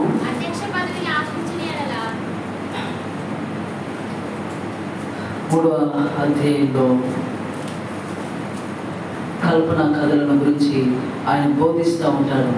దేవుడు బిడ్డలారా, 2వ పత్రిక తిమోతికి రాసిన 2వ పత్రిక 3వ అధ్యాయం 1వ వచనం, అంత్య దినములలో అపాయకరమైన కాలములు వచ్చినని తెలుసుకొని చాలు. 4వ అధ్యాయంలో ఒకసారి చూడండి, 3వ వచనం, ఎందుకనగా జనులు హితబోధను సహింపక దొరద చెవులు గలవారై తమ స్వకీయ దురాశలకు అనుకూలమైన బోధకులను తమ కొరకు పోగు చేసుకుని సత్యమునకు చెవినీయగా కల్పన కథల వైపు తిరుగు కాలము వచ్చుచున్నది. హల్లెలూయా. ఇక్కడ అంటున్నాడు 3వ అధ్యాయం 1వ వచనంలో, అంత్య దినములలో అపాయకరమైన కాలములు వచ్చినని గ్రహించు. ఏంటి ఆ కాలము అంటే? ఎందుకనగా జనులు హితబోధను కదా, మంచి బోధను, ఆరోగ్యకరమైన బోధను, నీ ఆత్మను రక్షించడానికి శక్తి కలిగినటువంటి వాక్యమును నీకు ప్రకటిస్తూ ఉంటే, శక్తి కలిగిన వాక్యమును వినకుండా రక్షించడానికి శక్తి కలిగిన వాక్యమును విడిచిపెట్టి కల్పనా కథల వైపు కదా, అగ్ని వంటి వాక్యము, సత్య వంటి వాక్యము, రెండంచులు గల ఖడ్గము కంటే వాటిలో ఉన్న వాక్యమును ప్రకటించేటువంటి సేవకులను విడిచిపెట్టి ఈరోజు కల్పనా కథల వైపు, చెప్పుడు మాటల వైపు సంఘము వెళ్తా ఉంది. హల్లెలూయా. అన్యజనులు వెళ్తున్నారంటే వాళ్ళకి వాక్యం తెలియదు కదా, వాళ్ళకి వాక్యం జ్ఞానం లేదు. కానీ మనం వాక్యం చదువుతున్న వారిని, ప్రార్థిస్తున్న వారిని మందిరానికి వస్తున్నాం. కానీ ఈ రోజున సంఘము కల్పనా కథల వైపు తిరుగుతూ, ఎవరైనా చెప్పకపోతే అయ్యగారు మాకు మంచిగా చెప్పట్లేదు, మీరు రాండి మా ఇంట్లో, మీరు ప్రార్థన పెట్టండి, మీరు ప్రార్థన చేయండి అని కల్పన కథలు చెప్పే వారిని పిలుచుకొని మనం వాక్యాలు చెప్పుకుంటూ, ఆహా ఎంత మంచి వాక్యం, కదా, పరలోకం దిగొచ్చినట్టుంది అనుకుంటాం. హల్లెలూయా. దేవుని బిడ్డలారా, ఇప్పుడు పరిశుద్ధాత్మ గురించి నీకు తెలియకపోవడానికి ఒకటి, ఎదుగో నీవు అజ్ఞానంలో ఉన్నావు, అందర్భంలో ఉన్నాడు కాబట్టి నీవు తెలుసుకోలేకపోయావు. ఇప్పుడు అపవాది కూడా దేవుని బిడ్డలారా ఏం చేస్తుందంటే సేవకులను కూడా పరిశుద్ధాత్మ గురించి బోధించకుండా ఆటంకపరుస్తాం. సేవకులు కూడా తెలిసిన వాళ్ళు చాలా తక్కువ. హల్లెలూయా, హల్లెలూయా. చాలా మంది తక్కువ, చెప్పేవారు లేరు, బోధించేవారు లేరు. ఒకవేళ చెప్తామన్నా ఎన్నో ఆటంకాలు, ఎన్నో శ్రమ. కాబట్టి తెలిసిన వారు కూడా కొన్నిసార్లు చెప్పకుండా పోతున్నారు. దేవుని బిడ్డలారా, ఈరోజు వాక్యం ఇచ్చినటువంటి నీవు నేను పరిశుద్ధాత్మ దేవుని గురించి మనము తెలుసుకోవాలి. పరిశుద్ధాత్మ దేవుని గురించి గ్రహించాలి. చెప్పేవారు ఉన్నప్పుడే కదా, దీపం ఉన్నప్పుడే ఇల్లు చక్కబెట్టుకోవాలని వాక్యము తెలియజేసినట్టుగా మనము కూడా పరిశుద్ధాత్మ గురించి మనం ఎందుకు వినలేదు, మనకి ఎందుకు బోధించబడలేదంటే అపవాది ఇదిగో పరిశుద్ధాత్మ దేవుని నువ్వు పొందుకుంటే, పరిశుద్ధాత్మ చేత నువ్వు నింపబడితే, పరిశుద్ధాత్మ అభిషేకాన్ని నువ్వు పొందుకుంటే ఒక పేతురు వలె, ఒక పౌలు వలె, ఒక స్టెఫెన్ వలె, ఆది అపోస్తలుల వలె నువ్వు కార్యములు చేస్తావని అపవాదికి తెలుసు. నువ్వు పాపములు చేస్తావని అపవాదికి తెలుసు. నువ్వు అద్భుతాలు చేస్తావని అపవాదికి తెలుసు. కాబట్టి పరిశుద్ధాత్మ జోలికి మాత్రం పోయి ఉపవాస ప్రార్థనలను వస్తాం, ఆలయాలను వస్తాం, పరిశుద్ధాత్మ కోడికలను వక్తలు రాదు. అర్థమవుతుందా? హల్లెలూయా. దేవుని బిడ్డలారా, అపోస్తలులు కూడా పరిశుద్ధాత్మ చేత నింపబడక ముందు బలహీనులుగా ఉన్నారు, అబద్ధములు ఆడారు, దేవుడికి దూరం అయిపోయారు. ఎప్పుడైతే పరిశుద్ధాత్మ చేత నింపబడ్డారు, మనం మొదటి తారీఖు జ్ఞాపకం చేసుకున్నాం. 9 మంది ప్రార్థన చేసినా స్వస్థత రాలేదు. కానీ ఇప్పుడు పేతురు నడుస్తుంటే నేరపడితే స్వస్థత వచ్చింది. పౌలు నడికట్టు కదా, నడుపుకు కట్టుకున్నటువంటి ఒక టవల్, ఒక కట్టును తీసి ఆ కట్టుకు ఎవరైనా ఈ కచ్చీలు తీసుకొచ్చి పౌలుకి ఇలా తగిలించి పండుకున్న వాళ్ళ మీద, లేకపోతే దురాత్మల చేత పీడించబడుతున్న వారి మీద, రోగములతో ఉన్న వారి మీద అయినా మీ కచ్చీలు తీసుకుని వెళ్ళి పౌలుకి ఇలా తగిలించి వారి మీద వేస్తే చనిపోయిన వారు బ్రతికారు. రోగముల నుండి విడుదల వచ్చింది. అపవిత్రాత్మలు విడిచిపెట్టి పారిపోయాయి. పౌలు సువార్త ప్రకటిస్తే మాంత్రికుడు 50,000 వెండి రూకలు విలువ కలిగిన యేసుప్రభు విలువ ఎంత? 30 వెండి నాణాలు. మాంత్రిక పుస్తకాల విలువ 50,000 వెండి రూకలు. అర్థమవుతుందా? యేసుప్రభు అంత అంటే ప్రధాన యాజకులు, శాస్త్రులు, పరిశీలిత అందరూ పోవేసి 30 వెండి నాణాలు కొనుక్కున్నారు. అంత విలువైన యేసుప్రభుని 30 వెండి నాణాలు, 30 వెండి నాణాలే విలువైనవి అయితే 50,000 వెండి రూకలు ఎంత విలువైనవి. కానీ పౌలు పరిచర్య ఎదుట మాంత్రికులు నిలబడలేకపోయారు. హల్లెలూయా. గారడీ చేసేవారు నిలబడలేకపోయారు. మాంత్రికులు సాయించలేకపోయారు. మాంత్రికులు సైతము దేవుని వాక్యానికి లోబడి వాటిని కాల్చివేసి పరిశుద్ధాత్మ పూర్ణులై ప్రభువుని అంగీకరించి రక్షించబడ్డారు. దేవుని బిడ్డలారా, అపవాది సంఘాన్ని గుడితనంలోనికి, అజ్ఞానంలోనికి నడిపిస్తూ ఉన్నాడు. ఈ రోజున పరిశుద్ధాత్మ గురించి తెలుసుకోవాల్సిన బాధ్యత మనం తెలుసుకుంటే మనకు కదా, మనకు మేలు. తెలుసుకుంటే మనం అపవాదిని జయిస్తాం. ఇప్పుడు పరిశుద్ధాత్మ దేవుడు మనలో ఉన్నాయి. ఇప్పుడు పరిశుద్ధాత్మ దేవుడు మనలో ఉంటే అపవాదిని మనం జయిస్తాం, అపవాదిని ఓడిస్తాం, పాపమును ఓడిస్తాం, మరణాన్ని జయిస్తాం. అన్ని పరిశుద్ధాత్మ ద్వారా సాధ్యం. కాబట్టి నీకు కత్తిస్తే అపవాది భయపడాలి కదా. అర్థమవుతుందా? ఇప్పుడు నీ చేతి కాగితం వచ్చింది అనుకోండి, నీ శత్రువు ఏం చేస్తాడు? భయపడతాడు, లోపడతాడు. ఇప్పుడు అపవాది పని ఏంటంటే వాక్యం వినకుండా చేయడం కాదు, అసలు పరిశుద్ధాత్మ దేవుని గురించి వినకుండా చేస్తుంది. పరిశుద్ధాత్మ దేవుని గురించి తెలుసుకోకుండా ఎందుకు? వాక్యము ఎక్కడ నుండి వచ్చింది? పరిశుద్ధాత్మ ద్వారా ప్రేరేపించబడి ప్రవక్తలు, అపోస్తలులు, రాజులు అనేకులు రాశారు. మీరు చూస్తే ఆ మాట కూడా ఒక మాట నేను చదివిస్తాను. హల్లెలూయా, హల్లెలూయా.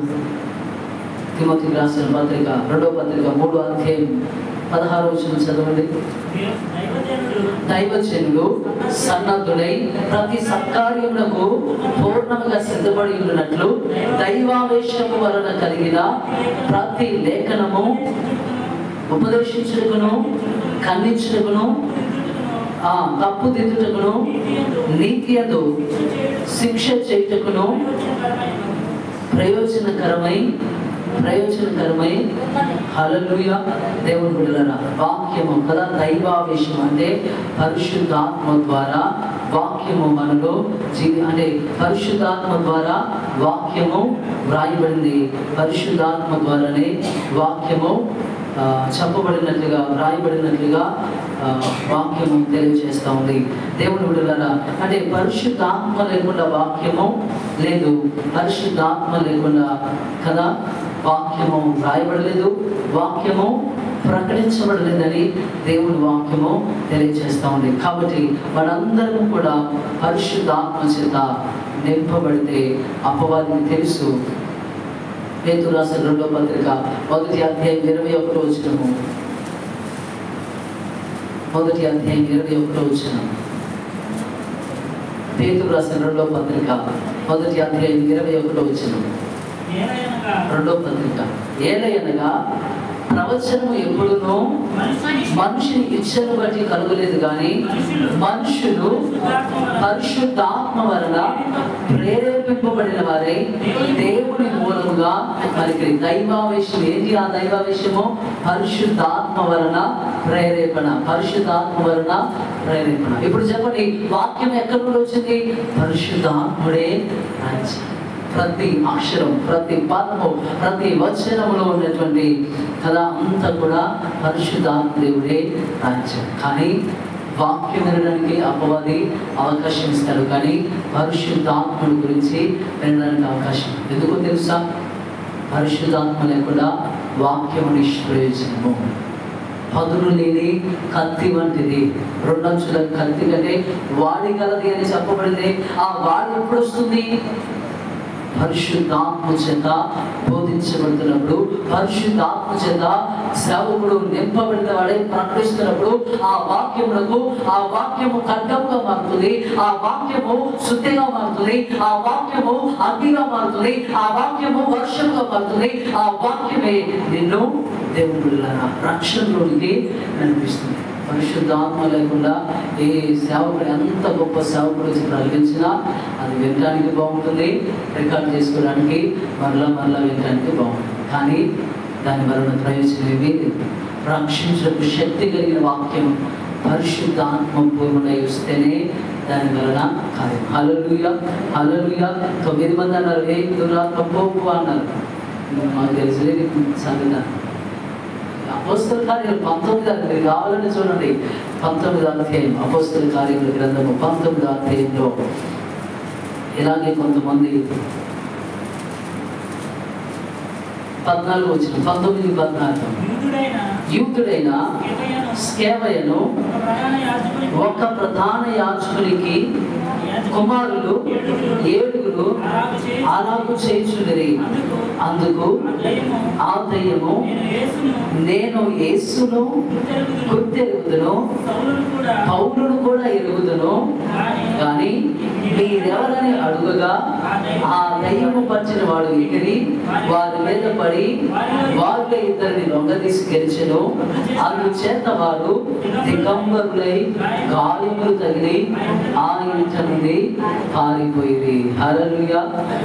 స్కేవాయ అనే ఒక ప్రధాన యాజకుని కుమారులు 7 ఉన్నారు. 7 గంటలు పౌలు ప్రకటించినప్పుడు చూశారు, పౌలు గద్దించడం చూశారు, పౌలు దయ్యములను వెలగొట్టడం చూశారు, పౌలు స్వస్థపరచడం చూసి, యేసునామం గురించి మాకు తెలియదా?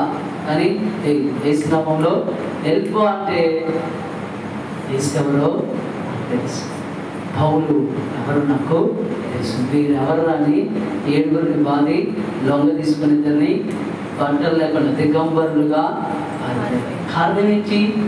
వాళ్ళు మాట్లాడిన పదం ఏంటి? వారు ఉచ్చరించిన పదం ఏంటి? యేసునామమే. పౌలు ఉచ్చరించిన కూడా యేసునామంలోనే. మరి శక్తి లేదేంటి నామంలో?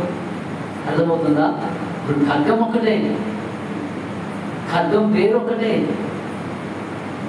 దురాత్మల మీద పలకబడిన పేరు యేసు నామంలో వెళ్ళని పౌలు చెప్పాడు. దయ్యాలు వెళ్ళిపోతుంది. కేవ కుమారులు 7 యేసునామములు అంటే మనకు తెలుసులే, యేసునామం గురించి. కానీ యేసు గురించి తెలుసు, యేసు నామం గురించి తెలుసు, పౌలు గురించి తెలుసు, పౌలు చెప్పే మాటల గురించి తెలుసు. కానీ అసలు మీరెవరు చెప్పని వారిని బాధి దొంగ తీసుకొని వెళ్ళినట్టుగా చూస్తాం.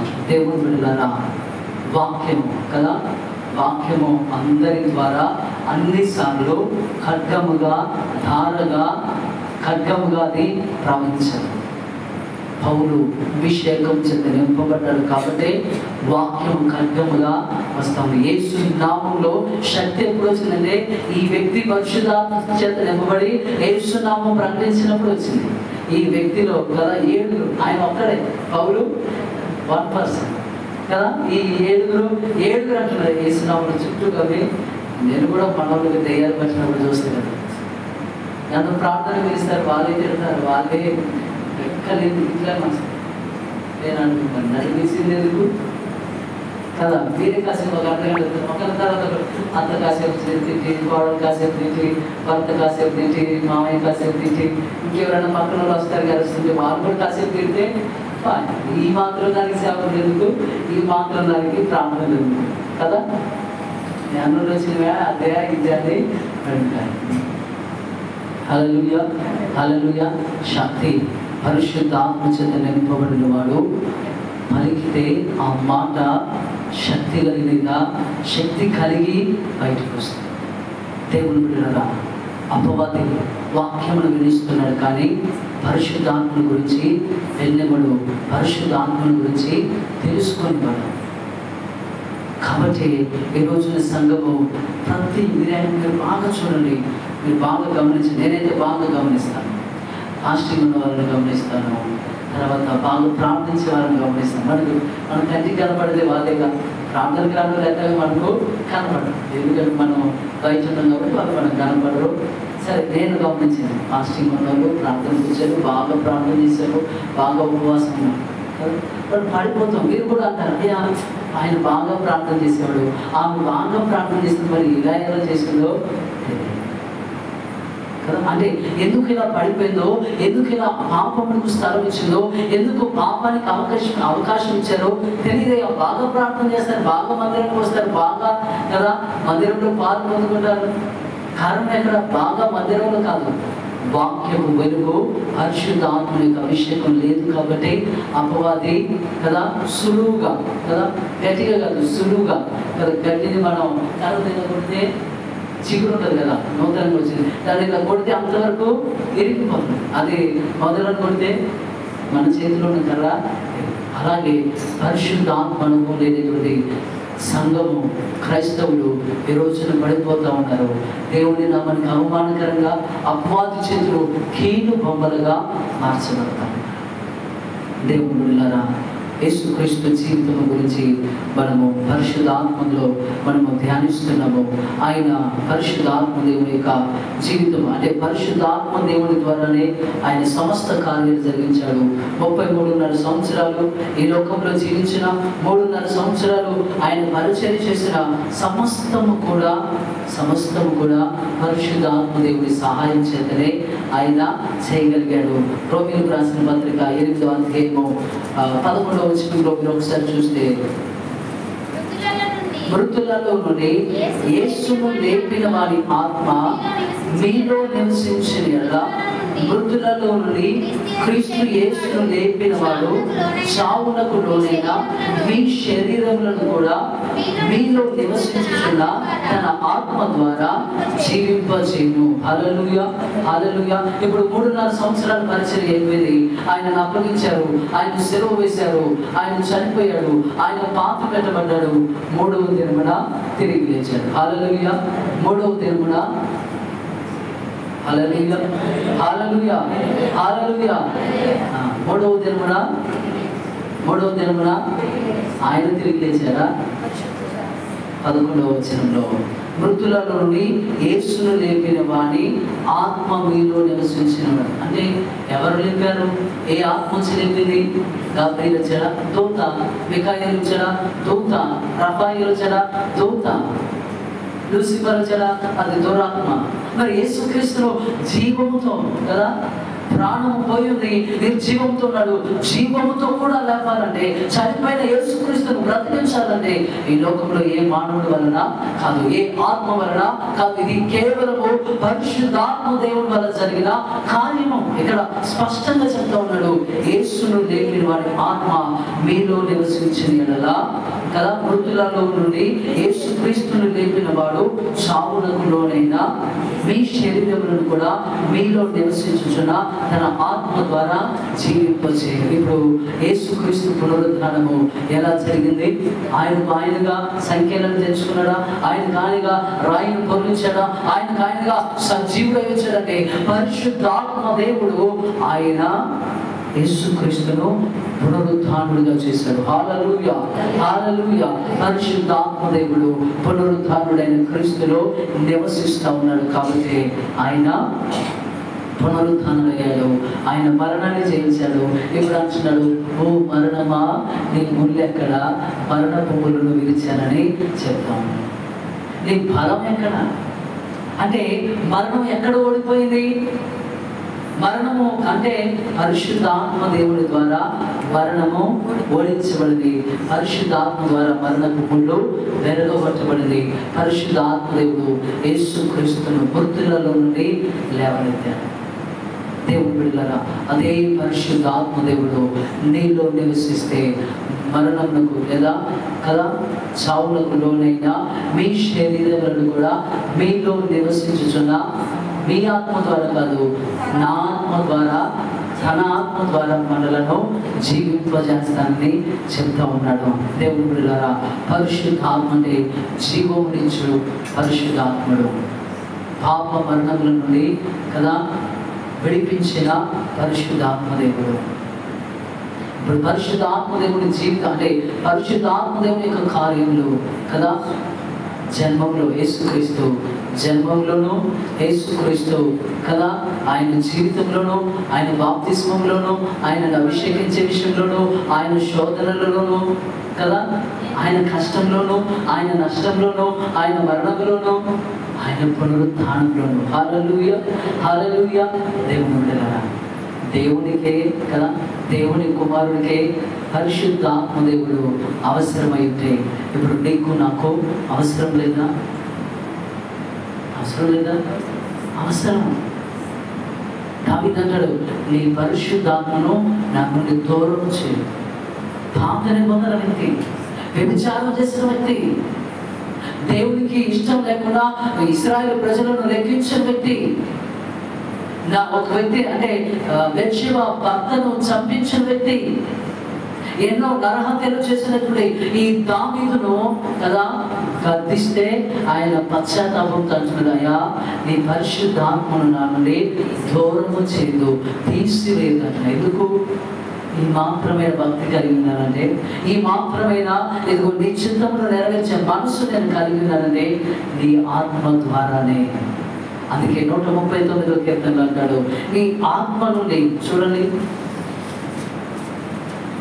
139వ కీర్తనలో ఆయన పరిశుద్ధాత్మ గురించి చక్కగా వివరిస్తూ ఉన్నాడు. ఆ రోజున ఇట్టి తెలివి నాకు ఇచ్చినది, అది అగోచరము, అది నాకు అందదు. నీ ఆత్మ యొద్ద నుండి నేను ఎక్కడికి పోదును? నీ సన్నిధి నుండి నేను ఎక్కడికి పోదును? నేను ఆకాశమునికి ఎక్కినను, నీవు అక్కడను ఉన్నావు. నేను పాతాళమును పడుకొనినను, నీవు అక్కడను ఉన్నావు. నేను వేకువ రెక్కలు కట్టుకొని సముద్ర దిగంతములలో నివసించినను, అక్కడను నీవు నీ చెయ్యి నన్ను నడిపించును, నీ కుడి చెయ్యి నన్ను పట్టుకొనును. హల్లెలూయా. నీ ఆత్మ నుండి నేను ఎక్కడికి పోగలను? నువ్వు ప్రతి స్థలంలో కూడా ఉన్నావు అని చెప్తా ఉన్నాడు. నేను కూర్చుంటా, నేను లేచుగా కదా 39వ అధ్యాయంలో 139వ కీర్తనలో మొదటి నుండి ఆ మాటలు ఉండే, నేను మాట్లాడేది, నేను కూర్చునేది, నేను తలంచేది కదా, నోట నా మాట రాకముందే, నోటికి మాట రాకముందే నేనేం మాట్లాడుతున్నాను నీకు తెలుసు. నీ ఆత్మ నుండి నేను ఎక్కడికి పోగలను దేవా అని అంటున్నాడు. హల్లెలూయా, హల్లెలూయా. కాబట్టి అంటే పరిశుద్ధాత్మ దేవుడు ఎంతో విలువైనటువంటి వాడు. అన్ని సమయాల్లో నీతో ఉంటాడు, అన్ని పరిస్థితుల్లో నీతో ఉంటాడు. ఆయన నిన్ను కదా యేసుక్రీస్తుని ఈ విధంగా జననం మొదలుకొని మరణ పునరుత్థానం వరకు మాత్రమే కాదు, రెండో రాకడలో కూడా పరిశుద్ధాత్మ దేవుని యొక్క సహాయం బట్టి ఆయన వస్తాడు. హల్లెలూయా, హల్లెలూయా. కాబట్టి దేవుని బిడ్డలారా, యేసుక్రీస్తుకి పరిశుద్ధాత్మ దేవుడు లేదా పరిశుద్ధాత్మ అభిషేకము అవసరమైతే మనకి ఎంతో నిశ్చయముగా అవసరం. అందుకే ఆయన అంటున్నాడు, నేను వెళ్ళుట, చెప్పండి, నేను వెళ్ళుట మీకు ప్రయోజనకరం, నేను వెళ్ళుట మీకు ప్రయోజనకరం. ఎందుకంటే నీవు పాతాళంలోకి వెళ్తే నేను పాతాళంలోనికి రాలేను, కానీ పరిశుద్ధాత్మలో సత్య స్వరూపైన ఆత్మలో నేను పంపిస్తాను. నేను ఏ స్థలంలో ఉన్నాను కదా, యోహాను పద్మాసులో ఉన్నాడు, అక్కడ పరిశుద్ధాత్మ దేవుడు ఉన్నాడు. ప్రకటన గ్రంథాన్ని అక్కడ చూశాడు. ఆయన నూనె కాగు నుంచి దాంట్లో వేస్తే అక్కడ కూడా పరిశుద్ధాత్మ దేవుడు ఆయన లోపల కదా, ఆయన శరీరంలో మందిరముగా చేసుకొని, ఆయన శరీరాన్ని దేవాలయంగా చేసుకొని, ఆయన శరీరాన్ని పరిశుద్ధాత్మకు నిలయముగా చేసుకొని, పరిశుద్ధాత్మ దేవుడే ఈ యోహానులో ఉన్నాడు. ఆయన నూనెలో ఉన్నాడు, ఆయన పద్మాసులో ఉన్నాడు, ఆయన ఎఫెసులో ఉన్నాడు. ఆయన ఎక్కడ ఉన్నా ఆయన ఉంటాడు. అందుకే పరిశుద్ధాత్మ దేవుడు మనకు అవసరం. యోహానులో ఉన్నాడంటే మనలో లేడన్నా, అయ్యారులో ఉంటే మీలో ఉండడన్నా కాదు. గాలి ఏ విధంగా కదా, నేను అదే గాలి కదా శ్వాస తీసుకుంటున్నాను, నీవు కూడా అదే గాలి శ్వాస తీసుకుంటాను. ఈ మందిరంలో ఉన్న గాలి కదా, ఈ మందిరంలో గాలి ఉందంటే పక్క ఇంట్లో లేదనా, మన ఇంట్లో లేదనా, గాలి అంతటా ఉంది. హల్లెలూయా. పరిశుద్ధాత్మ దేవుడు సర్వవ్యాపకమైన దేవుడు. అందుకే ఈ దావీదు అంటున్నాడు, నేను ఎక్కడికి పోగలను, ఎటు పోయినా నువ్వు ఉన్నావు. ఇంత గొప్ప పరిశుద్ధాత్మ దేవుణ్ణి నిర్లక్ష్యం చేయకండి. యేసు ప్రభు అంటున్నాడు, నేను వెళ్ళుట మీకు ప్రయోజనకరం. ఆయన వెళ్ళాడు, పరిశుద్ధాత్మకు వచ్చిన వాగ్దానాన్ని పొందుకొని ఇప్పుడు మనందరం కదా అనుభవిస్తున్నట్లుగా క్రైస్తవ సంఘములన్నీ పరిశుద్ధాత్మ చేత నింపబడుతున్నాయంటే ఆయన ఆ వాగ్దానాన్ని పొందుకొని మనందరిపైన తన పరిశుద్ధాత్మను కుమరించాడు. కాబట్టి మనందరం కూడా పరిశుద్ధాత్మ చేత నింపబడి పరిశుద్ధాత్మ అభిషేకాన్ని పొందుకొని ఈ లోకంలో ఆయన సాక్షులుగా ఆయన కొరకు బ్రతుకులకు పరిశుద్ధాత్మ దేవుడు తన కృప సహాయం దయచేయుగాక. ఆమేన్. ప్రార్థన. పరిశుద్ధుల మహోన్నతుల కృప కలిగిన తండ్రి, మీకు స్తోత్రములు వందనాలు చెల్లిస్తూ ఉంటున్నాయినా. ఈ రాత్రికాల సమయంలో వాక్యం ద్వారా నాతో మా అందరితో మాట్లాడినందుకు స్తోత్రాలు. పరిశుద్ధాత్మ దేవుడా, నువ్వు ఎంత విలువైన వాడవో, యేసుక్రీస్తు జీవితంలో ఎంతగా నువ్వు కార్యములు జరిగించావో నేను చూస్తున్నాను. నీవు లేకుండా యేసుక్రీస్తు శరీరధారిగా ఇక్కడ లేడు. నీవు లేకుండా ఆయన జన్మించలేదు, నీవు లేకుండా ఆయన బాప్తిస్మం తీసుకోలేదు, నీవు లేకుండా ఆయన స్వార్థ ప్రకటించలేదు, నీవు లేకుండా ఆయన శోధనను జయించలేదు, నీవు లేకుండా ఆయన ఏమీ చేయలేదయ్యా.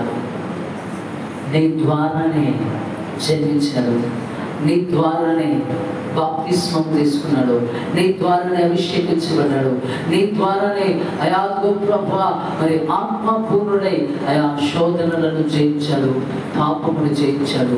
నీ ద్వారానే అనేకమైన స్వస్థతలు, అనేకమైన అద్భుతాలు, అనేకమైన వారికి చనిపోయిన వారిని బ్రతికించాడు. రేపు రెండవ రాకడలో కూడా చనిపోయిన వారందరినీ బ్రతికించడానికి శక్తివంతుడై ఉన్నాడు. నీ ద్వారానే 3.5 సంవత్సరాల పరిచర్య బహుఘనముగా జరిగించున్నాడు. నీ ద్వారానే, నీ సహాయం ద్వారానే అయా మనుషులందరి పాపములను కడిగి శుద్ధి చేసి మమ్మల్ని ఒక రాజ్యముగాను, యాజకులుగాను, రాజులైన సొత్తైన ప్రజలుగా తండ్రికి చేసి ఉన్నాడండి. పరిశుద్ధాత్ముడా, అది నీ సహాయం ద్వారానేనని వాక్యాన్ని బట్టి మేము గ్రహించడానికి కృపణించినందుకే మీకు స్తోత్రాలయ్యా. ఆయన జనన మరణ పునరుత్థానాలలో రెండో రాకడలో కూడా మీరు ఉన్నారని మేము నమ్ముతుంటున్నాము. ఆయనకి మీరు అయా దేవుని కుమారుడు, అద్వితీయ కుమారుడు, ప్రియ కుమారుడికి నీవు అవసరమై ఉన్నప్పుడు అయా మేము కూడా నీ బిడ్డలుగా ఉండాలని ఆశపడుతున్నాము. క్రైస్తవులం అని పేరు చెప్పుకుంటున్నాం కానీ పడిపోతుంటున్నటువంటి వారము, దౌర్భాగ్య స్థితిలో మేము అయా చిన్న చిన్న పాపల్లో కూడా పడిపోతున్నాం. పరిశుద్ధాత్ముడా మాలోనికి రండి, మాలో నివసించండి, నూతనమైన కార్యములు జరిగించండి. నీ ఆత్మాభిషేకం పొందుకోకుండా మాలో ఏ పాపం ఉన్నదో, ఏ శాపములు ఉన్నాయో, ఏ అజ్ఞానం ఉన్నదో, ఏ అవిధేయత ఉన్నదో, ఏ కల్పన కథలు చేత మేము మరులు కల్పబడి ఉన్నామో అటంతటిని మీరు తీసివేయండి. అజ్ఞానం అంతటిని తీసివేసి సెలవు రక్తం చేత మమ్మల్ని కడిగి పరిశుద్ధపరచు. పరిశుద్ధాత్ముడా నీ ఆత్మాభిషేకాన్ని నాకు అందరికీ మరొకసారి మీరు దయచేసి పరిశుద్ధాత్మ పూర్ణులుగా మార్చి జయకరమైన అయా విజయ జీవితాన్ని జయించువాడు నాతో కూడా ఉంటున్నాను. అయా జయించు వారిగా మమ్మల్ని మార్చి వేరే మహిమ ఘనత ప్రభావమును పొందుకోమని యేసుక్రీస్తు నామములో ఈ ప్రార్థన అడిగి వేడుకుంటున్నాము తండ్రి. ఆమేన్.